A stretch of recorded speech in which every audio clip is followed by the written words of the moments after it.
오늘 우리에게 주신 하나님의 말씀 사도행전 1장 12절부터 26절까지의 말씀입니다. 사도행전 1장 12절부터 26절까지의 말씀을 함께 교독하도록 하겠습니다. 오늘 낭독은 홍재화 형제께서 해주시겠습니다. 그리고 나서 그들은 올리브산이라고 하는 산에서 예루살렘으로 돌아왔다. 그 산은 예루살렘에서 가까워서 안식일에도 걸을 수 있는 거리에 있다.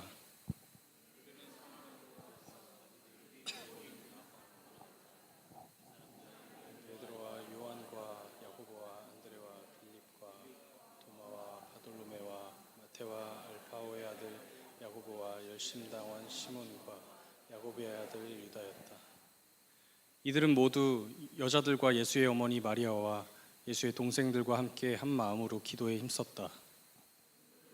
신도들이 모였는데 그 수가 110명쯤이었다. 베드로가 그 신도들 가운데 일어서서 말하였다.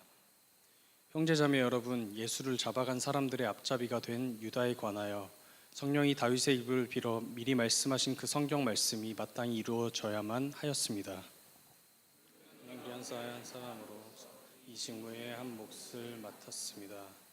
그런데 이 사람은 불의한 삭스로 밭을 샀습니다. 그러나 그는 거꾸러져서 배가 터지고 창자가 쏟아졌습니다. 이 일은 예루살렘에 사는 모든 주민이 다 알고 있습니다. 그래서 그들은 그 땅을 자기들의 말로 아겔다마라고 하였는데 그것은 피의 땅이라는 뜻입니다.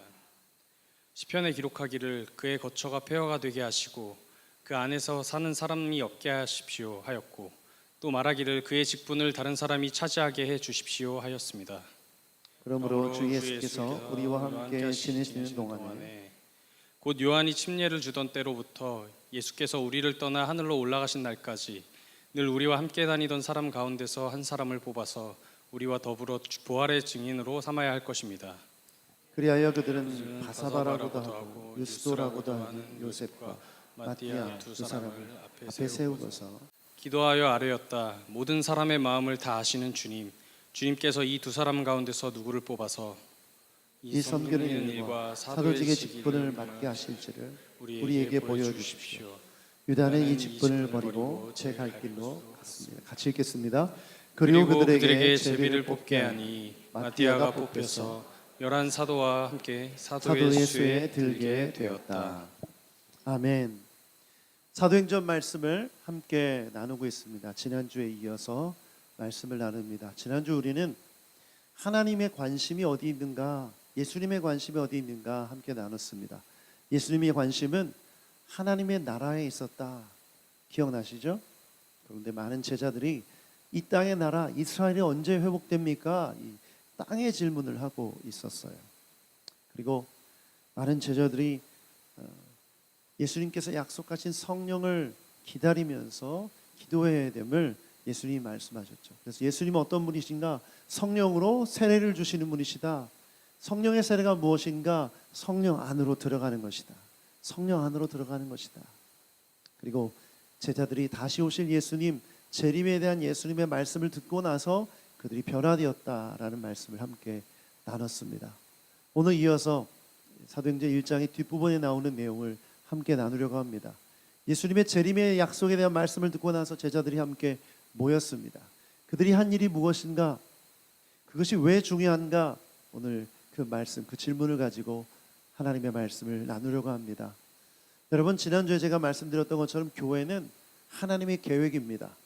교회는 하나님께서 이 땅에 이루신 하나님의 나라인 줄 믿습니다. 그러므로 교회가 온전히 세워져야만 하나님의 나라가 이 땅에 온전히 세워지는 것이죠. 그러면 어떻게 교회를 세워야 할까요? 제가 통계를 보니까 2017년도에 한 해에 3,000개의 교회가 문을 닫는다고 합니다. 한 교단에, 우리나라의 가장 큰 교단인 장로교 합동측 교단에 10년간 1,057개의 교회가 문을 닫았다고 합니다. 10년간이니까 한 주에 일주일에 2개꼴로 문을 닫은 거예요. 많은 교회들이 생겨나는데 교회들이 문을 닫아요.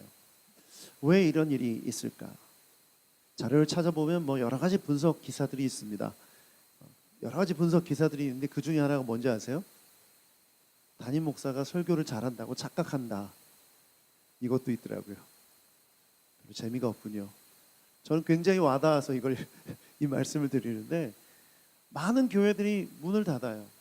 교회가 이 땅의 소망이고 교회가 하나님의 나라를 세워가는 곳인데, 그렇다면 교회가 문을 닫는 현상은 결코 바람직한 것이 아니죠. 그런 질문이 생겨요. 하나님께서 바라시는 교회, 건강한 교회는 그러면 어떻게 세워야 되는가? 문을 닫지 않는 교회, 정말 이 땅에서 영향력을 끼치는 교회를 세우기 위해서 교회를 어떻게 세워야 되는가? 이런 질문을 하게 됐어요.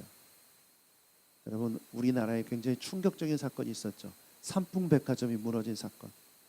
건물이 무너진 이유에 대해서 막 분석 기사가 나왔는데, 건물을 제대로 짓지 않았기 때문에 건물이 무너지죠.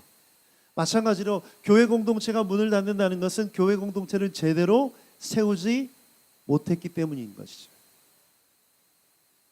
제가 교회를 개척한다고 했을 때 저희 아버지께서 자기가 아는 잘 아는 지인이 교회를 개척한 스토리를 설명해 주신 적이 있어요. 그분이 그러는 거예요. 이분이 은행원이었는데 오랫동안 은행원 생활을 하고 사명을 받아서 자신의 퇴직금을 다 정리해서 대전의 모처에 정말 좋은 곳에 임대를 해서 리모델링 아주 멋있게 했다는 거예요. 정말 최신식 장비와 프로젝터와 카메라와 모든 걸 다 갖춰놓고 교회를 시작했는데 아무도 안 오더래요. 그분 생각하기에는 그렇게 시설을 갖춰놓으면 교회가 되는 줄 알았던 거죠. 많이 올 줄 알았던 거예요. 그런데 아무도 오지 않았어요. 여러분, 교회는 어떻게 세워야 될까요? 이 질문이 정말 우리에게 중요한 질문입니다. 이미 교회가 시작돼서 우리가 3년째를 맞이하는 우리 교회에도 마찬가지입니다. 우리는 어떻게 그러면 이 교회를 계속해서 든든하게 세워져 갈 것인가? 이 질문은 끊임없이 우리가 해야 될 질문이죠. 그래서 오늘 교회가 이제 막 시작하려고 하는 이 시점의 제자들의 모습은 우리에게 가장 중요한 교회의 요소를, 과정을 보여줍니다. 첫 번째 과정이 뭐냐면 제자들은 기도했습니다. 제자들이 모여서 한 게 뭐냐면 기도했다는 거예요. 12절부터 14절까지 말씀이 있는데 14절 말씀 한 구절만 읽어보겠습니다. 14절 시작. 이들은 모두 여자들과 예수의 어머니 마리아와 예수의 동생들과 함께 한 마음으로 기도에 힘썼다. 한 마음으로 기도에 힘썼다. 여러분, 예루살렘에 가면 예루살렘은 산 위에 있습니다. 높은 산은 아니에요. 그런데 이 산이 산 위에 예루살렘이 자리하고 있는데 그 건너편에 또 하나의 산이 있었어요. 언덕이 있었는데 그 언덕에 올리브 나무가 많이 심겨져 있었어요. 그래서 개역개정 성경에는 감람나무 이렇게 번역되어 있죠. 감람나무는 올리브입니다. 그래서 이 올리브 산이라고 새번역 버전에 번역되어 있는데 이 올리브 산을 많이 왔다 갔다 하셨어요. 그런데 이 올리브 산에서 예수님이 뭐 하신 거예요? 승천하신 거죠. 나중에 성지순례를 가면 그 올리브 산에 가게 되는데 거기에 교회 예배당이 세워져 있습니다. 그리고 예배당 제일 가운데 들어가면요 발자국이 하나 있어요. 움푹 패여 있어요. 가이드가 이렇게 얘기하더라고요. 이게 예수님의 마지막 발자국입니다. 승천하실 때 팍 밟고 쭉 올라가셨다는 거죠. 그래서 그 위치가 바로 예수님이 승천한 자리여서 승천교회라고 해서 세워져 있습니다. 네. 물론 사실인지는 모르겠습니다. 예수님이 두 발로 올라가시지 않았을까요? 한 발로 올라갔을까요? 뭐 여러 가지 상상을 하게 돼요. 어찌됐건 예수님이 제자들과 함께 다니시던 곳이면 분명해요. 승천하신 이후에 이들이 예루살렘으로 거처로 옮깁니다. 예루살렘은 어떤 곳이냐면 아주 가까워요. 이 언덕을 내려와서 바로 가면 예루살렘이에요. 거기에 다락방이 있었는데, 숙소가 있었는데 우리가 잘 아는 것처럼 마가의 다락방이라고 불리는 곳이죠. 우리가 다락방 하면 우리나라 이 집 구조에서는 굉장히 작은 방을 떠올리는데 이 유대의 예루살렘의 다락방은 지금 우리 이 정도 공간입니다. 굉장히 큽니다. 지금 우리 교회 예배당하고 비슷한 크기더라고요. 보니까 이런 곳에 모여서 몇 명이 120명이 함께 모여 기도했습니다. 120명이 함께 모여 기도했습니다. 그런데 여러분, 이 기도했다는 말이 중요합니다. 이게 왜 중요할까요? 목사님 제자들이 모여서 기도하는 거 당연한 거 아닙니까? 이렇게 말할 수 있어요. 그런데 여러분, 당연하지 않습니다. 한번 생각해 보십시오. 분명히 예수님은 기도를 가르쳐 줬어요. 겟세마네 동산에서 기도할 때도 그렇고, 변화산에서 제자들에게 기도하라고 하셨고, 여러 가지 다양한 모습으로 기도를 가르쳐 주셨음에도 불구하고 제자들이 예수님이 십자가에 달려 돌아가실 때 기도하지 않았어요. 예수님 부활하신 이후에도 제자들은 기도하지 않았어요. 그런데 지금 함께 모여 기도하고 있습니다. 그러므로 교회는 어떤 과정으로 시작되어야 되는가? 바로 기도로 시작되어야 되는 줄 믿습니다. 기도는 교회의 기초예요. 기도 없이 교회는 세워질 수가 없는 것이죠. 그래서 예수님께서는 그들이 함께 모여 기도하라고 명령하셨어요. 그런데 그들의 기도의 특징이 있어요. 그들의 기도의 특징 세 가지입니다. 첫 번째, 따라합시다. 모여서 기도했다. 각자 자기가 있는 자리에서, 집에서 하지 않았어요. 함께 모여서 기도했어요. 함께 같은 공간에 같은 시간에 함께 모여 기도했습니다. 정말 중요한 것입니다. 왜냐하면 이것이 교회 공동체의 시작이기 때문에. 아멘. 두 번째, 한 마음으로 기도했다. 여러분, 한 마음으로 기도했다는 게 뭘까요? 아주 쉽습니다. 한 가지 기도 제목을 놓고 기도했다는 거예요. 그게 뭐죠? 약속하신 성령을 기다리며, 성령의 임재를 기다리며 기도했다는 거예요. 성령님 임하여 주시옵소서, 성령님 역사하여 주시옵소서. 이런 고백이 그들의 가운데 같은 고백으로 하나님께 드려졌다는 거죠. 세 번째는 힘써 기도했다. 여러분, 이 성인의 집중력이 한 15분 정도라고 그러죠. 우리 아이들은 더 짧죠. 그래서 많은 사람들이 집중하고 있는 것 같지만 이 집중하지 못할 때가 많이 있습니다. 그런데 힘써 기도했다는 건 뭐냐면 이 마음을 모아서 집중하며 애쓰며 노력하며 기도했다는 거예요. 우리가 육체가 힘들고 우리의 정신이 산만해지고 그런 모든 어려운 역경들을 이겨내어서 열정을 가지고 기도에 힘썼다. 이 세 가지는 정말 중요합니다. 그러므로 여러분, 교회 공동체가 시작될 때 기도했다는 것을 기억하는 여러분 되길 축복합니다. 그러면 건강한 교회를, 하나님께서 기뻐하시는 교회로 세워지려면 뭐가 필요합니까? 기도가 필요합니다. 그냥 따로따로 하는 기도가 아니라 어떤 기도? 함께 모여서 드리는 기도. 한 가지 기도 제목을 놓고 전심으로 기도하는 그 기도가 있을 때 교회가 세워지는 줄 믿습니다. 교회가 건강해지는 줄 믿습니다. 교회에 하나님의 나라가 임하는 줄 믿습니다. 2016년도 9월 24일 토요일입니다. 오전 10시. 이 날짜를 기억하시는 분들이 여기 계신 것 같아요. 이거는 우리 교회 기도 모임이 시작된 날입니다. 교회 개척을 위한 기도회가 2016년도 9월 24일 토요일 10시에 시작되었죠. 그 기도회를 떠올렸어요. 말씀을 준비하는데 그날이 떠오르더라고요. 작은 공간에 모여서 함께 모여 뜨겁게 기도했던 그 기도회가 생각납니다. 그때 함께 나눈 말씀이 마태복음 16장 18절 말씀이에요. 같이 한번 개역개정으로 읽어보죠. 시작. 또 내가 내게 이르노니 너는 베드로라. 내가 이 반석 위에 내 교회를 세우리니 음부의 권세가 이기지 못하리로다. 아멘. 아멘. 베드로가 예수님 향해 이렇게 고백합니다. 주는 그리스도시요 살아계신 하나님의 아들입니다. 예수님께서 베드로 그 고백 위에 내 교회를 세우겠다고 하셨어요. 제가 그때 설교했던 설교문을 보니까 두 가지를 했더라고요. 첫 번째, 하나님은 교회를 세우겠다는 의지를 갖고 계신다. 교회는 하나님의 의지, 하나님의 열정, 하나님의 계획인 줄 믿습니다. 그 의지에 우리도 순종하며 우리도 그 우리의 의지를 들여서 교회를 세우자 이렇게 설교했더라고요. 그런데 여러분, 교회가 돈으로 세워집니까? 아니면 어떤 시스템으로 세워집니까? 그렇지 않더라고요. 교회는 기도로 세워지는 줄 믿습니다. 그럼 우리가 교회로 모였고 하나님께서 기뻐하시는 교회로 성장하기 원한다면 반드시 뭘 해야 합니까? 기도해야죠. 기도해야 됩니다. 기도하지 않고서는 교회가 세워질 수가 없어요. 그러므로 여러분, 기도하는 우리 새누리교회 성도들 다 되길 축복합니다. 순모임으로 모일 때 기도하십시오. 하나님의 나라와 하나님의 의를 구하며 교회를 위해 기도하는 여러분 되길 축복합니다. 아멘. 우리가 공동체로 모일 때마다 기도할 거예요. 우리가 예배 드리기 전에 기도하죠. 뜨겁게. 왜 그렇습니까? 기도 안 하고 행하는 모든 것들이 위험하기 때문에 그래요.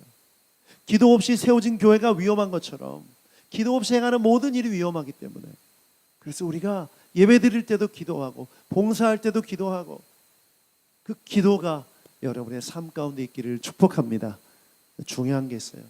교회락이기 때문에 반드시 필요한 세 가지. 함께 모여 한 마음으로 애쓰고 힘써서. 여러분, 그래서 교회가 정한 기도 모임에 나오시길 바라요. 이제 우리 주무기도 팀장님과 그런 상의를 했어요. 우리 교회 성도들이 나와서 기도할 수 있는 기도 모임을 만들자. 여러분, 오셔서 함께 한 마음으로 기도하시길 바랍니다. 그리고 우리가 모일 때마다, 우리 순장님들 기억해 주세요. 모일 때마다 먼저 기도하십시오. 하나님의 교회를 세우는 것을 위해, 하나님의 뜻을 위해 기도하는 여러분 되길 축복합니다. 베드로전서 4장 7절 말씀 같이 한번 읽어보죠. 시작. 만물이 마지막이 가까웠습니다. 그러므로 정신을 차리고 삼가 조심하여 기도하십시오. 기도에 대한 명령이에요. 이제 마지막 때가 가까이 오고 있어요. 교회 공동체가 이 마지막 때에 건강히 세워지지 않으면 소망이 없습니다. 그러기 위해서는 우리가 깨어서 기도해야 합니다. 깨어서 기도해야 됩니다. 기도하는 성도가 되길 축복합니다. 계시록 8장 4절 말씀 읽어보죠. 시작. 그래서 향의 연기가 성도들의 기도와 함께 천사의 손으로부터 하나님 앞으로 올라갔습니다. 우리가 기도할 때 많이 지치고 힘들어요. 중단하는 이유가 뭐냐면, 이렇게 기도하는데 응답이 더디어 오고, 또 효과가, 그 기도의 그 결과가 보이지 않을 때 많은 사람들이 지쳐요. 여러분, 실망하지 마세요. 오늘 본문에 의하면 우리의 기도가 천사의 손으로 통해서 향기와 함께 우리 주님께 올라가는 줄 믿습니다. 허공을 향해 외치는 외침이 아니에요. 하나님께서 기뻐하시는 기도를 우리가 드린다면 그 기도는 반드시 하나님께서 들어주시는 줄 믿습니다. 이 믿음이 있어야 우리가 기도하죠. 여러분, 그러므로 교회 공동체는 기도가 중심에 있어야 됩니다. 기도하는 성도, 기도하는 교회 되길 주님의 이름으로 축복합니다. 두 번째는 제자들은 사도를 세웠습니다. 교회 공동체가 세워지는 과정 중에 기도를 했고, 두 번째는 사도를 세웠습니다. 15절과 22절 두 구절 말씀 읽어보겠습니다. 15절 시작. 그 무렵에 신도들이 모였는데 그 수가 120명쯤이었다. 베드로가 그 신도들 가운데 일어서서 말하였다. 곧 요한이 침례를 주던 때로부터 예수께서 우리를 떠나 하늘로 올라가신 날까지 늘 우리와 함께 다니던 사람 가운데서 한 사람을 뽑아서 우리와 더불어 부활의 증인으로 삼어야 할 것입니다. 120명이 모여서 함께 기도를 하는데 베드로가 일어나서 발언합니다. 이 베드로가 예수님의 수제자였기 때문에 자연스럽게 이 예수님이 승천하신 이후에 이 공동체의 리더 역할을 했던 것 같아요. 베드로가 일어나서 주장하는 주장의 핵심, 오늘 시편 말씀도 인용하면서 말했는데 핵심은 이겁니다. 가룟 유다의 자리를 대신할 사도를 뽑아야 된다, 이 말을 주장하고 있어요. 제가 이 말씀을 읽는데 질문이 생겼어요. 왜 굳이 한 사람을 더 뽑아야 될까? 이미 11명이라는 제자가 있는데 11명이면 충분하고 그 외에 다른 사람들도 있기 때문에 그냥 11명의 제자로, 사도로 복음을 전하면 되지 않은가, 그런 생각을 해봤어요. 그런데 왜 한 사람을 뽑아야 할까요? 12이라는 숫자에 그 비밀이 있습니다. 여러분, 우리가 성경 읽을 때 숫자가 많이 등장하는데요, 이 숫자는 우리가 말하는 하나, 둘, 셋, 넷 이런 개수를 의미하는 게 아닙니다. 그 숫자 안에는 의미가 담겨 있어요. 예를 들자면 7이라는 숫자는 뭘 뜻하죠? 완전수죠. 하나님을 상징합니다. 그래서 7교회, 소아시아 7교회를 나눌 때 7촛대 또 7별 기억나시죠? 7이라는 숫자는 하나님의 완전수를 의미해요. 그런데 12라는 숫자가 가지고 있는 뜻이 있어요. 12는 뭐죠? 충만수예요. 충만수. 충만하다라는 표현을 할 때 10이라는 숫자를 썼던 거예요. 그러면 이스라엘이 몇 지파죠? 12지파. 하나님의 백성의 충만한 수. 제자가 몇 명이죠? 12명. 하나님의 제자, 예수님의 제자의 충만수를 의미하는 거예요. 그러므로 꼭 한 사람이 다시 세워져서 12를 채워야 하는 것이죠. 왜냐하면 그것이 예수님의 제자의 충만수이기 때문에. 그러므로 제자의 자리를 비워놓고 공석으로 놓는 것이 아니라 한 사람을 채워서 12를 이루는 것은 아주 중요한 일이었습니다. 이것은 단순히 내가 할 수 있는 일을, 내가 하고 있는 일을 분담해서 저 사람에게 맡기려고 하는 게 아니에요. 그 12명의 사도를 통해서 하나님의 역사가 이루어짐을 믿기 때문에 그 한 사람을 세우는 것이죠. 이렇게 생각할 수 있지 않겠어요? 예수님이 직접 선택한 우리가 제자지 예수님 없이 선택된 사람 필요 없다, 이렇게 생각할 수도 있었을 거예요. 그러나 제자들은 그렇게 생각하지 않았어요. 12이라는 숫자의 의미를 알고 있었기 때문이죠. 그래서 사도행전 1장 22절 읽어보겠습니다. 시작. 그 요한이 침례를 주던 때로부터 예수께서 우리를 떠나 하늘로 올라가신 날까지 늘 우리와 함께 다니던 사람 가운데서 한 사람을 뽑아서 우리와 더불어 부활의 증인으로 삼아야 할 것입니다. 아멘. 우리와 더불어 부활의 증인으로 삼기 위해 예수님이 침례받을 때부터 예수님이 승천하실 때까지 함께했던 사람 중에 한 사람을 뽑기로 결정했어요. 그래서 12사도가 다시 된 것이죠. 여러분, 교회는 따라합시다. 교회는 사람입니다. 교회는 사람을 세우는 공동체예요. 교회는 건물을 세우는 공동체가 아닙니다. 교회는 조직을 세우는 공동체가 아니에요. 시스템을 만드는 공동체가 아니에요. 교회는 사람을 세우는 공동체입니다. 끝없이 사람을 세워서 그 사람을 하여금 부활의 증인으로 나아갈 수 있게끔 세우는 것이 교회 공동체의 목표, 목적인 줄 믿습니다. 그래서 그들이 함께 모여 기도하고 그 다음에 사람을 세웠죠. 사람을 세웠어요. 그러므로 건강한 교회, 온전히 세워지는 교회의 특징이 뭘까요? 그 교회들은 사람을 세우는 것입니다. 출애굽기 말씀을 읽는데 모세가 이스라엘 백성들의 송사를, 재판을 다 담당하죠. 그 당시 인구가 몇 명이었습니까? 장정만 60만 명이니까 한 200만 명이 되는 사람이에요. 이 사람들이 가지고 있는 문제를 다 모세한테 가지고 오니까 장인 이들어가 보니까 아침부터 밤까지 재판하다가 끝나는 거예요. 그래서 어떤 조언을 합니까? 1000부장, 500부장, 100부장, 50부장, 10부장을 세워서 그들로 하여금 재판하게 하라. 그리고 그들에게 하나님의 율법과 율례를 가르쳐라. 이렇게 제안을 하죠. 굉장히 중요한 사건입니다. 그리고 이것은 오늘날 우리가 교회 공동체로서 해야 될 일이 무엇인지를 보여주는 사건이에요. 교회는 사람들을 세워서 그들로 하여금 하나님의 일을 감당하게끔 하는 일을 끝까지 계속 해야 되는 줄 믿습니다. 여러분 마음속에 그런 생각이 있을 거예요. 그냥 나는 좀 편하게 다니고 싶어. 교회만 좀 왔다 갔다 하고 예배만 드리고 그렇게 좀 신앙생활 하고 싶어. 이런 생각 가진 분들이 많이 있으시죠. 여러분 잘못된 생각입니다. 우리가 그리스도인이 된다는 건 우리도 뭐가 된다는 거죠? 제자가 된다는 거예요. 우리도 사역자가 된다는 것을 의미합니다. 우리도 사명자가 된다는 것을 의미합니다. 하나님 우리를 세우기 원하세요. 그러므로 교회 공동체가 계속해서 사람을 세워 나가는 것은 반드시 해야 될 일이죠. 저는 찬양사역을 어렸을 때부터 20대 후반부터 시작을 했습니다. 이 세대로 보자면 저는 한 1.5세대 정도 되는 것 같아요. 2세대에 가까운 1.5세대. 언제 한번 모임의 기회, 큰 컨퍼런스가 있었는데 그 컨퍼런스의 강사로 저도 참석을 했는데 거기 모이신 분들이 다 이 찬양사역, 예배사역의 1세대였었어요. 그분들과 대화를 나누는데 그런 얘기가 나왔어요. 요즘 젊은 사역자들이 없다.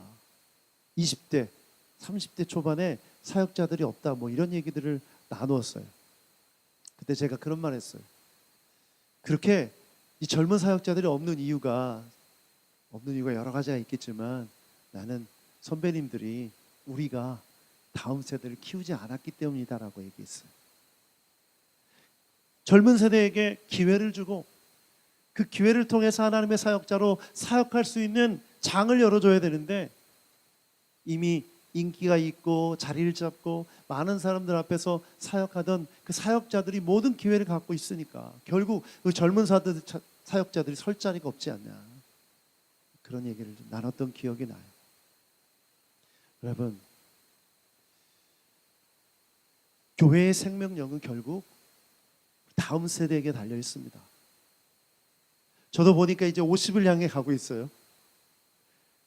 지금 사실 어떻게 보면 20대, 30대 초반이 왕성하게 교회를 이끌어가고 열심히 사역해야 되는데 교회는 점점 늙어가고 있어요. 평균 연령이 높아지고 있고. 물론 100세 시대니까 요즘 그런 말 하잖아요. 마이너스 15를 해야 된다, 자기 나이에서. 물론 그렇게 말할 수도 있어요. 그러나 젊은 사역자들을 세워서 그 사람들로 하여금 교회를 이끌어갈 수 있도록 기회를 주지 않는다면 그들만의 리그, 이 역사 속에서 사라져가는 교회일 수밖에 없고 세상을 향해서 아무 영향을 끼치지 못한 화석화된 교회가 될 가능성이 너무나 높아요. 그래서 우리 새노래교회는 사람을 세우는 교회가 되길 축복합니다. 아멘. 오늘 인사한 우리 박상민 전사님 나이가 몇 살인지 아세요? 30살이에요. 30살. 와, 젊죠? 네, 젊어요. 30살 때 다 할 수 있습니다. 다 할 수 있어요. 우리 20대 우리 청년들 다 할 수 있어요. 어리다고 생각하지 마요. 충분히 하나님의 놀라운 역사를 감당할 수 있는 하나님의 사람으로 세워질 수 있습니다. 영적으로 준비만 되면 우리 교회는 그런 기회를 줄 거예요. 줄 거예요. 세울 거예요. 그러려면 인내심도 필요합니다. 인내심이 필요해요. 마음을 열고 우리 젊은 사역자들이 잘 세워질 수 있도록 우리 성인들이 기도를 해주길 바랍니다. 기다려주길 바랍니다. 기도해 주길 바랍니다. 그래서 우리 교회가 우리 젊은 청년들로 가득했으면 좋겠어요. 그런 사람들이 막 세워졌으면 좋겠어요. 그래서 이 나라 민족의 이 다음 세대를 이끌어가는 리더십들을 키우는 교회가 되길 주님의 이름으로 축복합니다. 세 번째 제자들은 하나님께서 뽑은 사람들입니다. 23절부터 26절까지 말씀을 읽어보도록 하겠습니다. 23절부터 26절까지 시작. 그리하여 그들은 바사바라고도 하고 유스라고도 하는 요셉과 마띠아 두 사람을 앞에 세우고서 기도하여 아뢰었다. 모든 사람의 마음을 다 아시는 주님께서 이 두 사람 가운데서 누구를 뽑아서 이 섬기는 일과 사도직의 직분을 맡게 하실지를 우리에게 보여주십시오. 유다는 이 직분을 버리고 제 갈 곳으로 갔습니다. 그리고 그들에게 제비를 뽑게 하니 마띠아가 뽑혀서 11사도와 함께 사도의 수에 들게 되었다. 아멘. 자, 이제 제자들이 교회에서 사도를 세우는 과정을 보여주고 있습니다. 근데 이 과정을 자세히 보면 세 단계로 이루어졌어요. 첫 번째는 뭘 세웠죠? 기준을 세웠어요. 그 기준이 뭐였냐면 예수님이 침례를 받으실 그때, 세례 요한에게 침례 받을 때 그때부터 예수님이 승천할 때까지 같이 있었던 사람이라는 게 기준이었어요. 그렇죠? 첫 번째. 두 번째 뭐 했죠? 기도했어요. 그냥 그 자격에 맞는 사람이니까 니들 해, 이게 아니라 먼저 기도했어요. 그리고 세 번째가 아주 중요한데 뭐 했습니까? 제비를 뽑게 했어요.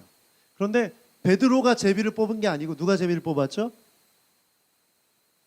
그 두 후보 요셉과 마띠아 두 사람이 제비를 뽑았어요. 그 중에 누가 됐죠? 마띠아가 뽑혔어요. 여러분, 이 과정을 보면 무슨 사도를 세우는데 제비를 뽑아서 세우나, 이런 생각을 하게 되죠. 여러분, 근데 이 제비 뽑기에는 아주 중요한 영적인 원리가 숨겨져 있습니다. 그 영적인 원리가 어디에 있냐면 베드로가 한 기도, 사도들이 한 기도에 있습니다. 그 기도의 내용을 보면 뭐라고 기도하냐면 24절을 보면 이렇게 기도하고요. 기도하며 아뢰었다. 읽어볼까요? 모든 사람의 마음을 다 아시는 주님, 주님께서 이 두 사람 가운데서 누구를 뽑아서, 여기서 보면 모든 사람의 무엇을 아시는 주님? 마음을 아시는 주님. 바로 이 기도가 핵심입니다. 사도들은 이렇게 기도했어요.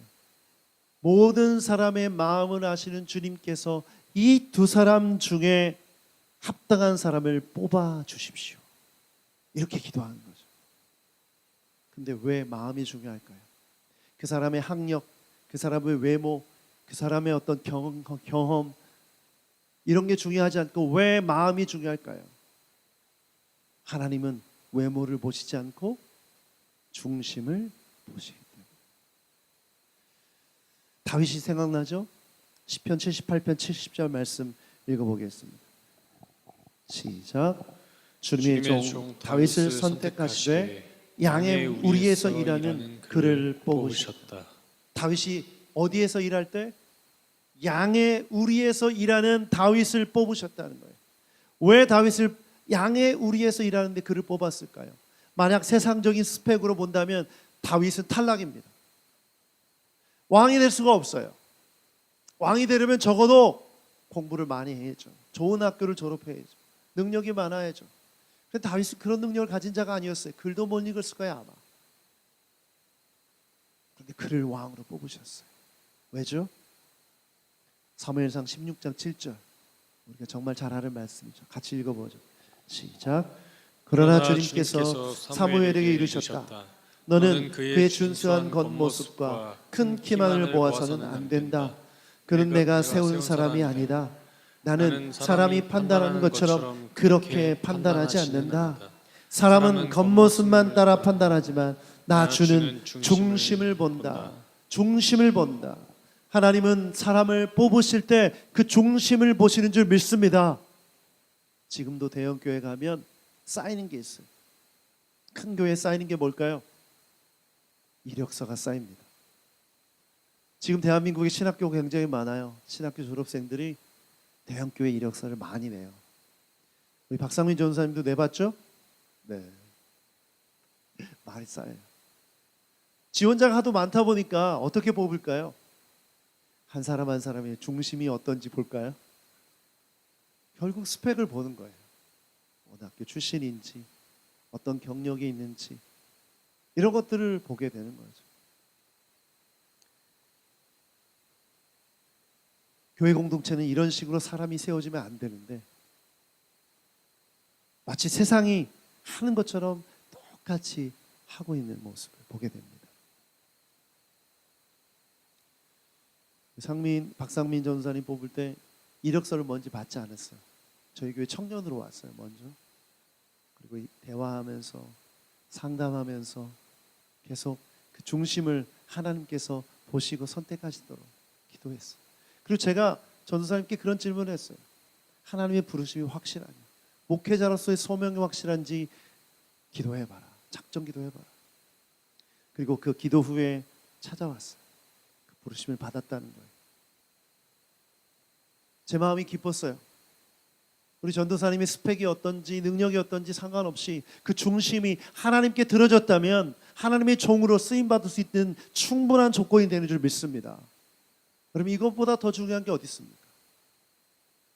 오늘날 교회가 문나는 이유 중에 하나는 이것이 있을 수도 있어요. 많은 목회자들이 그 중심의 이 부르심을 확신하지 못하고 그 부르심이 온전하지 못하고 목회를 시작하기 때문일 수도 있는 거죠. 그렇다면 오늘 이 마띠아를 뽑는 과정 가운데 기도했던 그 기도가 우리의 기도가 되어야 되는 줄 믿습니다. 이렇게 질문할 수 있어요. 하나님, 나를 써주세요. 나를 좀 하나님이 영광 돌리는 귀한 사역자로 세워주세요 라고 기도한다면 반드시 내 중심이 어떠한지를 돌아봐야 됩니다. 내 중심이 주님께 선택받을 수 있는 그런 마음의 중심이 있는가. 오늘 마띠아와 요셉 둘 중에 물론 요셉도 훌륭했겠죠. 그러나 하나님 보시기에 사도로 준비된 중심을 가진 사람은 마띠아였기 때문에 그를 뽑아주신 것입니다. 사람이 뽑은 게 아니에요. 여러분, 그러므로 여러분의 중심이 늘 하나님 앞에 준비되어 있기를 축복합니다. 아멘. 스펙 쌓느라고 정신없는 청년들 기억하세요. 하나님은 중심을 보심을 기억하십시오.